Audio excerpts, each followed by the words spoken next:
আসসালামু আলাইকুম viewers, Mahi MM কিচেনে সকলকে স্বাগত জানাই নতুন কোনো রেসিপি দেখার জন্য। আমার আজকের রেসিপি ভীষণই খাস্তা মুচমুচে রসালো ক্ষীরের চপ।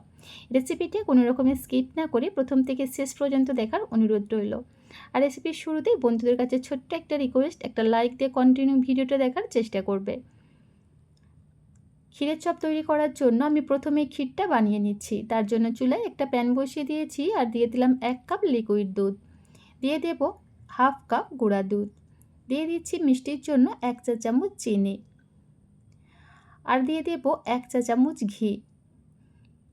এবার এই সমস্ত কিছু উপকরণ খুব ভালোভাবে নেড়েচেড়ে একটু মিশিয়ে নিচ্ছি।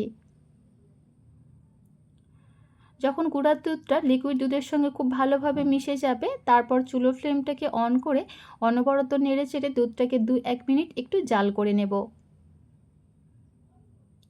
দেখতেই পাচ্ছ বন্ধুরা, এই পর্যায়ে দুধটা অনেকটাই ঘন হয়ে গেছে। এবার দিয়ে দেব এখানে আমি 50 গ্রাম খোয়া ক্ষীর, আর সুন্দর একটা ফ্লেভারের জন্য দিয়ে দিচ্ছি সামান্য একটু এলাচের গুঁড়া।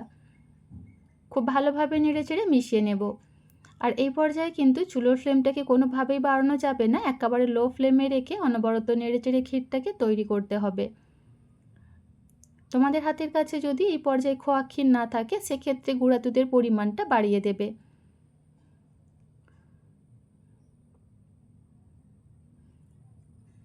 তো দেখতেই পাচ্ছ বন্ধুরা, এখানে আমি অনবরত নেড়েচেড়ে ক্ষীরটাকে তৈরি করে নিচ্ছি।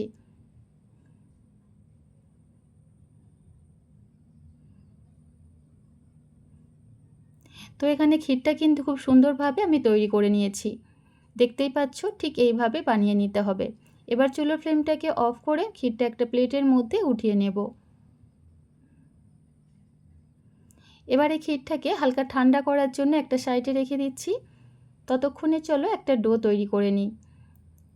এদিকে একটা মিক্সিং বোলের মধ্যে নিয়ে নিচ্ছি 1 কাপ ময়দা, তার সাথে দিয়ে দেব 3-4 চামচ সয়াবিন তেল। তবে তোমাদের হাতের কাছে ঘি থাকলে অবশ্যই এই পর্যায়ে ঘিটা ব্যবহার করবে, এতে করে মিষ্টিটা খেতে আরও অনেক বেশি ভালো লাগবে।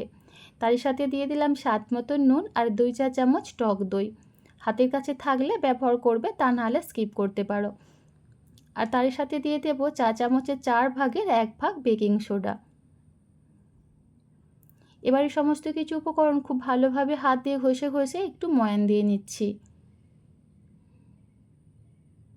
দেখতেই পাচ্ছ বন্ধুরা, হাতের মধ্যে মুঠ করলে এভাবে ময়দাটা একটু দলা পেকে যাচ্ছে।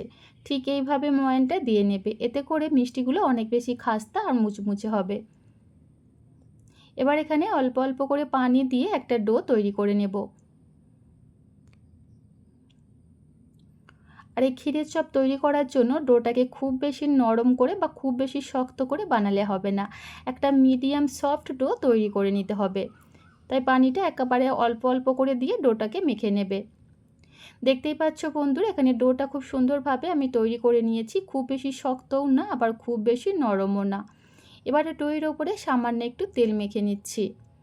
এবার এই ডোটাকে আমি ঢাকা দিয়ে 5 থেকে 7 মিনিটের মতো রেস্টে রেখে দেব। ততক্ষণে চলো মিষ্টির জন্য চিনির শিরাটা তৈরি করে নিই। এদিকে চুলায় আবারও একটা প্যান বসিয়ে দিয়েছি, আর দিয়ে দেব 1 কাপ চিনি। তার সাথে দিয়ে দেব হাফ কাপ পরিমাণ পানি। ভালোভাবে নেড়েচেড়ে মিশিয়ে নিচ্ছি। এখানে চিনিটা ভালোভাবে মেল্ট হয়ে যাবার পর 1 থেকে 2 মিনিটের মতো একটু চিনির শিরাটাকে ফুটিয়ে নেব। এই ক্ষীরের চপ তৈরি করার জন্য চিনির শিরাটা 1 তার বা 2 তারের হবে না, তবে হালকা চিপচিপে একটা ঘন চিনির শিরা তৈরি করে নিতে হবে।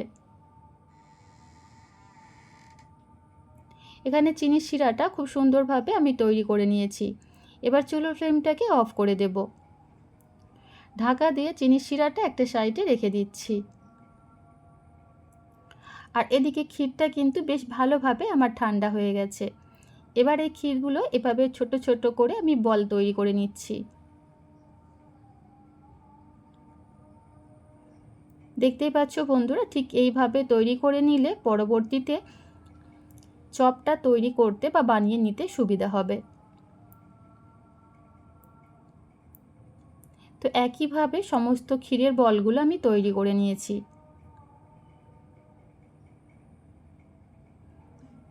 এবার এদিকে ডোটাকে যে আমি 5 থেকে 7 মিনিটের মতো রেস্টে রেখেছিলাম, এই সময়ের মধ্যে দেখবে ডোটা খুব সুন্দরভাবে সেট হয়ে যাবে আর আগের তুলনায় বেশ কিছুটা সফট হয়ে গিয়েছে। আবারও খুব ভালোভাবে ডোটাকে একটু মথে নিয়েছি।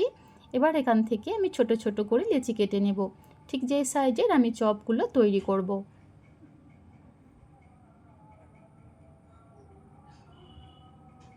তো প্রতিটা লেচেই কিন্তু খুব সুন্দরভাবে আমি তৈরি করে নিয়েছি বা কেটে নিয়েছি। এবার এখান থেকে একটা লেচি নিয়ে হাত দিয়ে ঘুরিয়ে ঘুরিয়ে একটু স্মুথ করে নিচ্ছি। দেখতেই পাচ্ছ বন্ধুরা, খুব ভালোভাবে স্মুথ করে এভাবে একটু চ্যাপটা করে নিচ্ছি।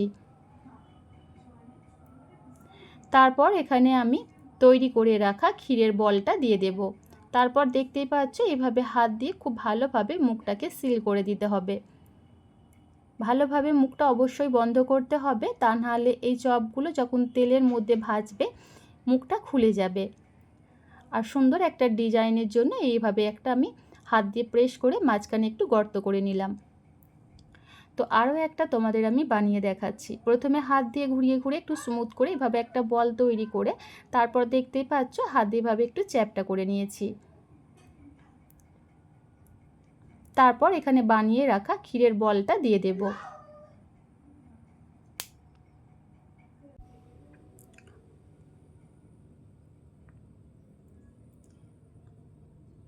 তারপর আবারও খুব ভালোভাবে হাত দিয়ে এভাবে গোল করে নিচ্ছি। দেখতেই পাচ্ছ বন্ধুরা, খুব সুন্দরভাবে একইভাবে কিন্তু আমি এই ক্ষীরের চপগুলো তৈরি করে নিচ্ছি। আর মাঝখানে এভাবে একটা হাত দিয়ে চেপে একটু ডিজাইন করে নিচ্ছি, এতে করে চপগুলো ভাজার পর দেখতে সুন্দর লাগবে। তো একইভাবে সমস্ত ক্ষীরের চপগুলোই আমি তৈরি করে নিয়েছি।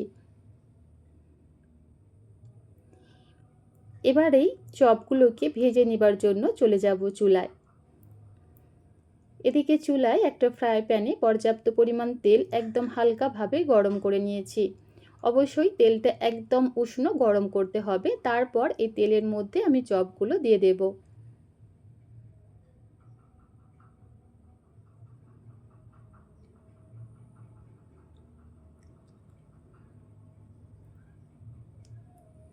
চপগুলোর একটা সাইড যখন হালকাভাবে ভাজা হয়ে যাবে অপর সাইডটা উল্টে দিতে হবে।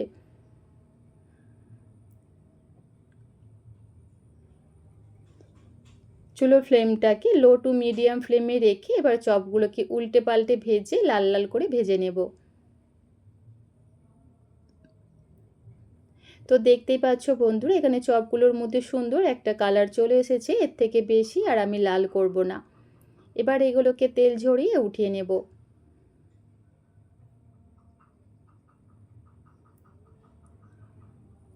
তো একইভাবে সমস্ত চপগুলোই ভেজে এখানে আমি উঠিয়ে নিয়েছি।